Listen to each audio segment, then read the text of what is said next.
Some nicknames are handed out as a joke, while others, you've got to earn them. One driver became so feared that its name alone made competitors panic. And another was just a teenager when older racers started calling him the Kid, until he outlasted them all. Some names were born in the garage, and others, they were born in fire.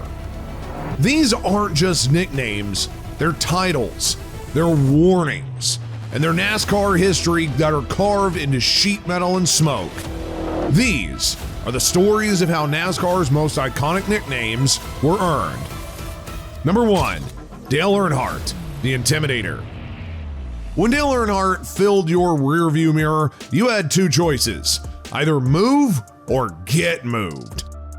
By the late 1980s, Earnhardt had already built a reputation for aggressive driving, dive bombs, bump and runs, and a glare that could cut through steel. But it wasn't until 1988 that he officially became the Intimidator. And we have a crash. It's Richard Petty on the main straightaway. Petty bangs the wall. What happened out there? Anytime you get close to racing with Earnhardt, you're in trouble, and I wasn't smart enough to get out as well. That year, Dale changed sponsors from Wrangler jeans to GM Goodrich. And with the new deal came a new look: an all-black Chevrolet trimmed in silver. No flames, no colors, just a rolling threat. Fans called it the Man in Black, while drivers called it Trouble. And from that moment on, the nickname wrote itself: the Intimidator. Not just because of how he raced, but for how he won. Dale didn't just sneak by on fuel mileage, he took the lead with his full front bumper. You knew when he was coming, and you prayed you weren't in the way. His signature move? The bump and run. Not dirty, but just enough to shake you loose. And the thing was, Dale didn't need to touch you to be able to beat you. Most times, just seeing that black number 3 in your mirror was enough to make you flinch. He got inside people's heads and stayed there. From the pass on the grass in '87 to his 7 Cup championships to finally winning the Daytona 500 in 1998 after 20 years of heartbreak. And by the end of his career, Dale wasn't just intimidating drivers, he was intimidating generations of them. When he ended up dying at Daytona in 2001, the sport lost more than just a legend. It lost its edge. Now, the nickname does still echo, and not just because it fits, but because it was earned. In the 50 years of NASCAR, what would you want to accomplish? Well, if you was involved all the time. Well, sure, you'd want to win a championship, but you'd want to win the Daytona 500 too, wouldn't you?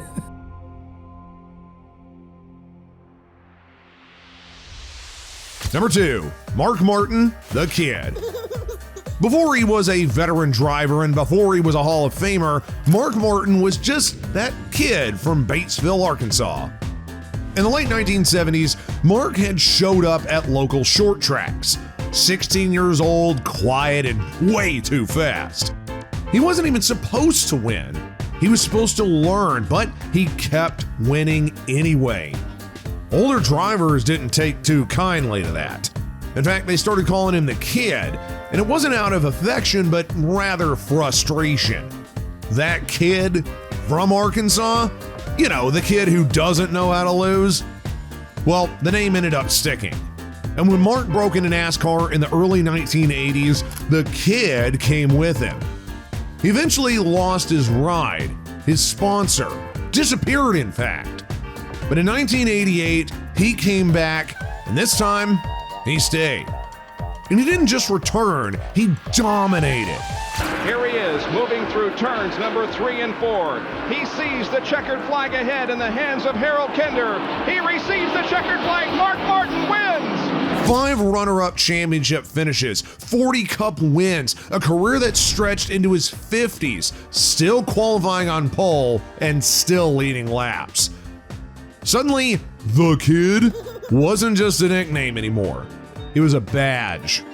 By the time that he was winning races at age 50, fans had brought the nickname back. This time as a joke with, little love behind it. The kid was older than half the field, but he was still outrunning most of them. Mark Martin never ended up winning a cup title, unfortunately, but he earned something much rarer: unanimous respect. And the kid became a reminder that you'd only be as old as the fire in your foot. Number 3, Terry Labonte, the Iceman or Ironman. Terry Labonte didn't yell, and he didn't whine, nor did he even talk much on the radio. He clicked, literally. Just a mic click to confirm he heard you. That was enough. And that's why they called him the Iceman.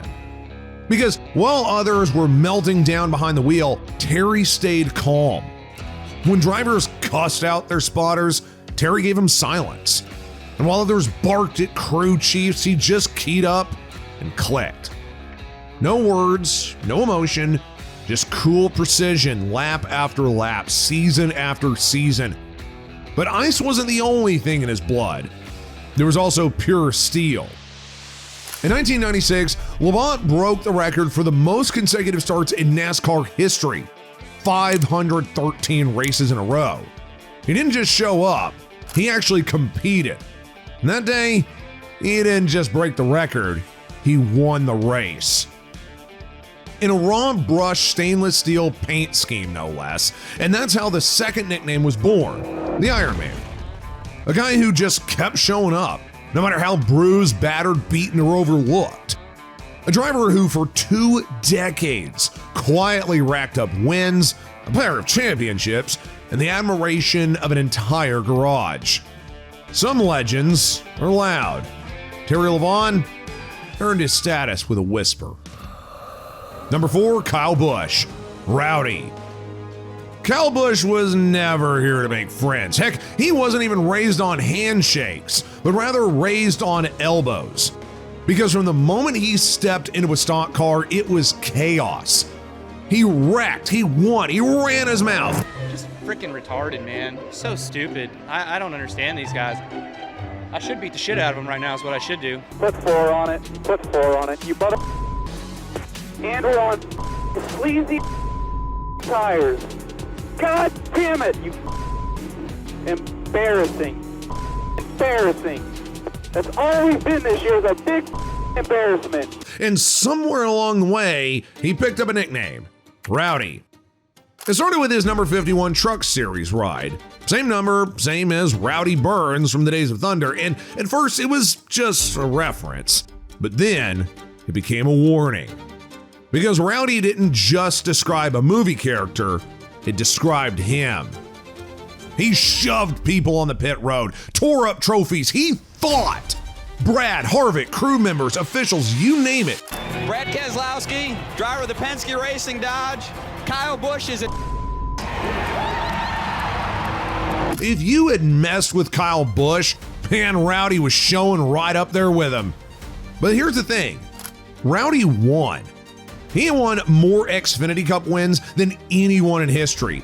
In fact, there was over 200 total victories across NASCAR's 3 top series. We're talking 2 title wins. So Rowdy wasn't just a name, it was a brand. And love him or hate him, it guaranteed one thing: you're gonna be watching. I don't know what y'all are whining about, but if you don't like that kind of racing, don't even watch. Number 5, David Pearson, the Silver Fox. David Pearson never really tried to intimidate you, he just outfoxed you.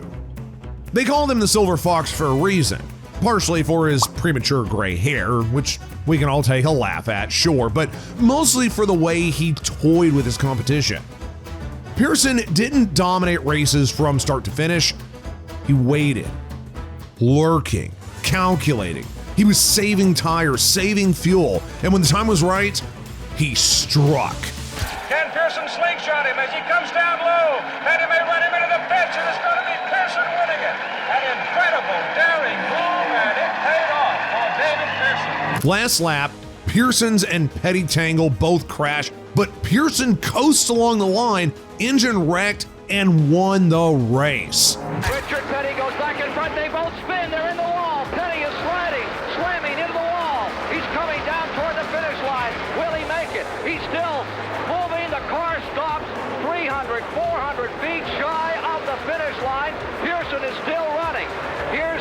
trying to fire to come across the line. David Pearson moving down through as they come to the stripe. The winner is car number 21. Get this.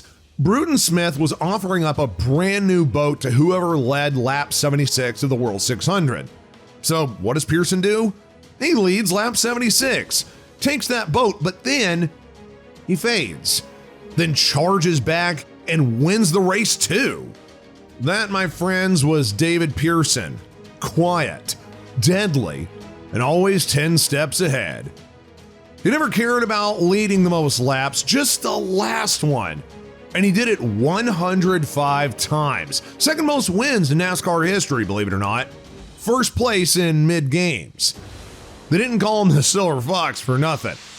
Number 6, Joey Logano, sliced bread. Before he ever won a cup race, Joey Logano already had a nickname. Sliced bread, as in, the next best thing, huh?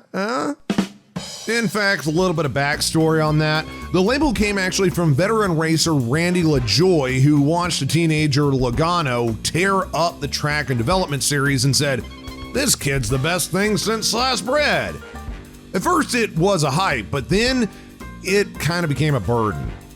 Because Logano entered the Cup Series at just 18, replacing Tony Stewart at Joe Gibbs Racing, which was one of the biggest seats in the sport, and for the next few years, he struggled.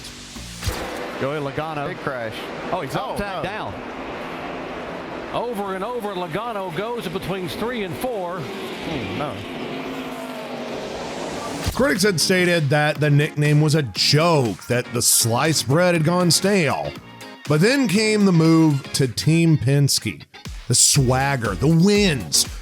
He started roughing people up, in fact. Matt Kenseth, Martin True Jr., Denny Hamlin. He earned a reputation as a bulldozer, but with a smile. And suddenly, the nickname didn't sound so silly after all. By the time he won his first Cup title in 2018, sliced bread was no longer a punchline, but rather a prophecy. It just took its time, and it did take criticism, but more importantly, it took wins. But Joey Logano proved he was everything Randy LaJoie said he'd be. Still, not everyone's favorite, sure, but absolutely one of the best things NASCAR's baked in the last 2 decades. Number 7, Richard Petty, the King. Some nicknames are clever, while some are pretty catchy. This one, though, it's undeniable. The King. Richard Petty didn't even ask for it. He earned it. 200 career wins, 7 Cup championships, 7 Daytona 500s, and over 700 top 10 finishes. Just let that sink in. This was back in the 1960s and 70s, where Petty didn't just race, but he owned the sport. In fact, there were seasons where he won 10 plus races multiple times. In 1967 alone, he won 27 races in a single season, and 10 of those were in a row. You don't just give a guy like that a nickname, you crown him. And even after the wins started to slow down, the nickname never did. Because Richard Petty wasn't just a racer, he was an ambassador, a showman, a symbol of the sport. His cowboy hat, cool sunglasses, that big smile, always shaking hands like a politician, and always signing autographs left and right. And the fans absolutely loved him. In fact, many still do to this day. So whenever you say the King in NASCAR, there's only one name that comes to mind. Long live the crown. Number 8, Darrell Waltrip, Jaws. Darrell Waltrip wasn't always the most popular guy in the garage. In fact, in the late 1970s, he was probably the least liked guy on the track of all time. Fast, cocky, and just outright loud. It looked like kind of an easier day for you. What kind of race was it for you? That's the problem with me. I make it look too easy. DW trash talked way before trash talking was even cool. And after a wreck in 1977 involving Cale Yarborough's teammate DK Aldridge stormed over to confront him. Ulrich thought that it was Kale who'd hit him. Kale had pointed at Waltrip and said, "That Jaws ran into you." And just like that, the nickname stuck. Jaws, not just a fish reference, a personal warning. DW didn't care. He actually leaned into it. He showed up in the next race with an inflatable shark on pit road, then backed it up by winning. The fans may have hated him, but he didn't flinch because Waltrip knew something that they didn't. People boo winners, and DW was a big winner. 87 Cup victories, 3 championships, and 1 Daytona 500 later. The Daytona 500 belongs to Franklin, Tennessee's Darrell Waltrip. He's done it. Daytona 500. I won the Daytona 500. Darrell, how long? Wait. This is the Daytona 500, isn't it? Don't tell me it isn't. Well, was the crowd stomping? No, they didn't. Waltrip reinvented himself as a broadcaster and kept the nickname alive. Loud, opinionated, but always entertaining. It's showtime. Boogity, boogity, boogity. Ooh, let's go racing today, boys. DW once said, quote, "If you love DW, let me hear you go boo." And even when they did hate him, he was still the center of attention. That is the power of a nickname, my friend, when it fits too well. Number 9, Ned Jarrett, Gentleman Ned. In a garage full of elbows and egos, Ned Jarrett stood out for being the nicest guy in the room. That's why they called him Gentleman Ned. In the 1960s, NASCAR was a contact sport. Bumpers flew, fists flew, tempers ran hot. But Ned, he was keeping it clean. He raced with grace, spoke with calm, and still managed to win absolutely everything. 2 Cup championships, 50 career victories, and the biggest blowout in NASCAR history, winning at Darlington by 14 laps. Yeah, 14. That's not a typo. And he did it all without cheating shots or any kind of grudge. He didn't need to rattle cages, he just outran you. When he finally did retire, it wasn't because he was washed up or anything like that. It was because he had nothing left to prove. But his second act, just as legendary. Ned became one of NASCAR's greatest broadcasters. Smooth talking, very insightful, and universally respected. He didn't just earn the nickname Gentleman Ned, he defined it. And in a sport where chaos is currency, that kind of class, it never goes out of style. Lastly, number 10, Cale Yarborough, Old Hickory. You don't get a name like Old Hickory because you're soft. Rather, you get it because you're stubborn, hard as wood, and twice as likely to swing fists as shake hands. That was Cale Yarborough. Born in Timminsville, South Carolina, he was raised tough and raced tougher. Cale was fearless. He door slammed you for 1/10 of a second, then would throw hands with you on the track if you didn't like it. He brawled with Donnie and Bobby Allison at the end of the 1979 Daytona 500, NASCAR's first nationally televised race. And the ratings, oh, they skyrocketed, baby. Where will Cale make his move? He comes to the inside. Donnie Allison throws the block. Cale hits him. He slides. Donnie Allison slides. They hit again. They drive into the turn. They're hitting the wall. They're head on the wall. And there's a fight between Cale Yarborough and Donnie Allison. The tempers overflowing. They're angry. They know they have lost. Because that was Cale. He was old school, old Hickory, and always ready to fight for every single inch. But he wasn't just wild. In fact, he was actually good. 3 straight Cup titles from 1976 to 1978, 4 Daytona 500 wins, and over 80 career victories. He didn't ask for respect, but rather he took it. Old Hickory did not flinch, and didn't fold either, never gave an inch. And that wasn't just to the racers, but not even to the fans, nor the field, and definitely not to fate. Cale Yarborough didn't win with a chip on his shoulder, but rather, he was the chip. When they used to chase me out of town for speeding, and now they advertise it. Some nicknames are pretty clever. Some are cruel, but the best ones, they stick. They define eras, capture moments, and tell you everything about the driver even before you see the car hit the track. From kings to kids, intimidators to gentlemen, these names weren't just made in marketing meetups somewhere. No, they were made in fire, in fists, and in victory lane. So, which nickname is your favorite? And which driver do you think earned theirs the hardest? Let us know in the comment section below, and don't forget to like and subscribe for more hard-hitting NASCAR stories delivered just like the bump and run. No fluff, no filter, just straight up facts, and if I admit myself, a little bit of fury.